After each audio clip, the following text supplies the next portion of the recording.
Everybody, this is Mike with Freeroaming Photography, and in this video I'm discussing why you should never center your subject. Before we get into it, just a quick reminder that I do offer private photography workshops and photo tours in both Grand Teton and Yellowstone National Parks. So if you're visiting the area, please check out the link in the description, and I'd love to show you around and give you plenty of real-world advice while shooting out in the field with you. So jumping right in, let's look at why you would want to center your subject anyway to begin with. Well, naturally, it's the most instinctual way to take a photo.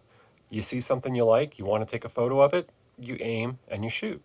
It's that simple, right? So then why avoid it? Because instinctually, a viewer's eye will go right to the center of the photo first when looking at it, especially if the brightest or most dominant feature of the photo is right there in the center. If everything you want to show in the photo is right there in the center waiting for them, then they have no reason to keep looking at the photo. In other words, you're basically giving the whole story away right up front. So here's an example. Let's say you're looking at a photo of a sunset and the sun is, of course, right in the middle. And you think, okay, it's a nice shot of a sun. And that's it. But if we not only pull back, but place the sun in the shot as part of a larger landscape, all of a sudden a more interesting story starts to form. And when I say story, I don't mean something along the lines of a novel or a big budget movie. What I mean is with this shot specifically is that there's a simple story of the sun lighting up some parts of the landscape while also not yet rising high enough to light up others. It's simple, but it's one way to keep your viewer engaged and looking a little bit longer than if you had simply put the subject right in the center. But there's also another technique at play. As humans who have evolved to learn to read and write, we've learned to read and write from left to right and from top to bottom. So what does this have to do with a photo? It turns out, everything. When the main subject you're wanting to capture isn't right in the center of the photo, it forces the eye to start reading the photo. This will most frequently happen by going from left to right and top to bottom, just like a page in a book.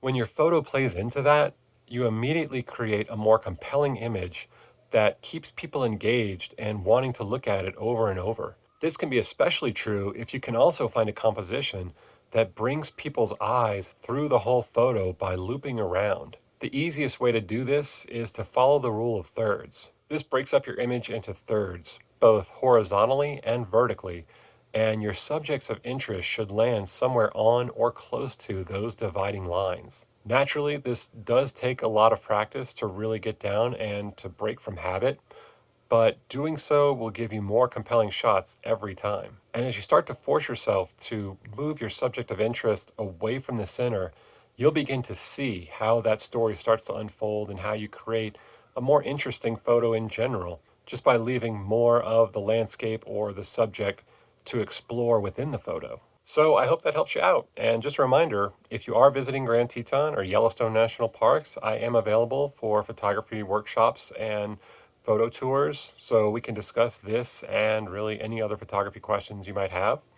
If you have any other questions or comments, definitely feel free to leave them down in the comments below. And if you enjoyed this video, please like and subscribe. And thank you for watching, and happy trails.